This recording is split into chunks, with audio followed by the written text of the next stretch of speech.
Let's talk about geometry and how you can talk about it in English. First, when you have a graph like this, you call it a coordinate plane. It is often referred to as the Cartesian coordinate system. The reason is because René Descartes, this guy here, was one of the main people who helped to develop it.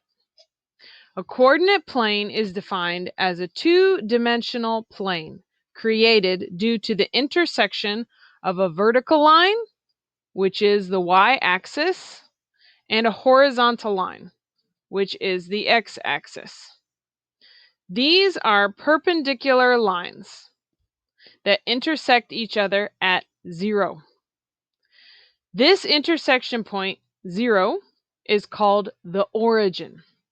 We call the parallel lines, the ones that the coordinate plane makes, a grid. You can chart any point you want to on this grid. Now, let's mention proportional relationships. A proportional relationship is when two quantities vary directly with each other. We can classify them into two types, a proportional and an inverse proportional relationship, and these two types can be easily compared.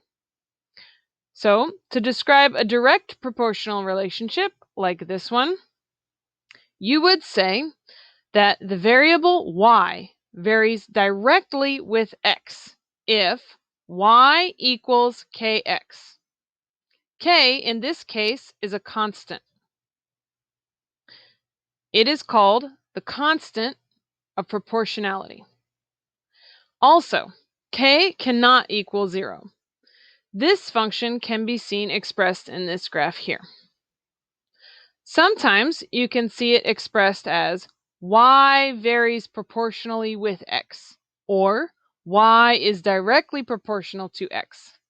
This means that as x increases, y increases, and as x decreases, y decreases. The ratio between them always stays the same. The graph of a proportional relationship equation is a straight line through the origin.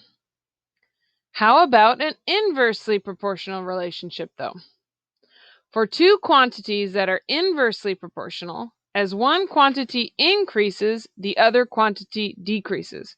For example, when you go to a particular place by car, as your speed increases, you expect that the time it takes to arrive at that place decreases.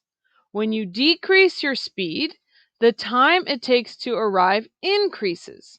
So the quantities are inversely proportional. You would say that the variable y varies inversely with x. So xy equals k, or y equals kx. In this graph, y is 3 over x. So in this graph, 3 is the constant. X cannot equal 0. Y cannot equal 0.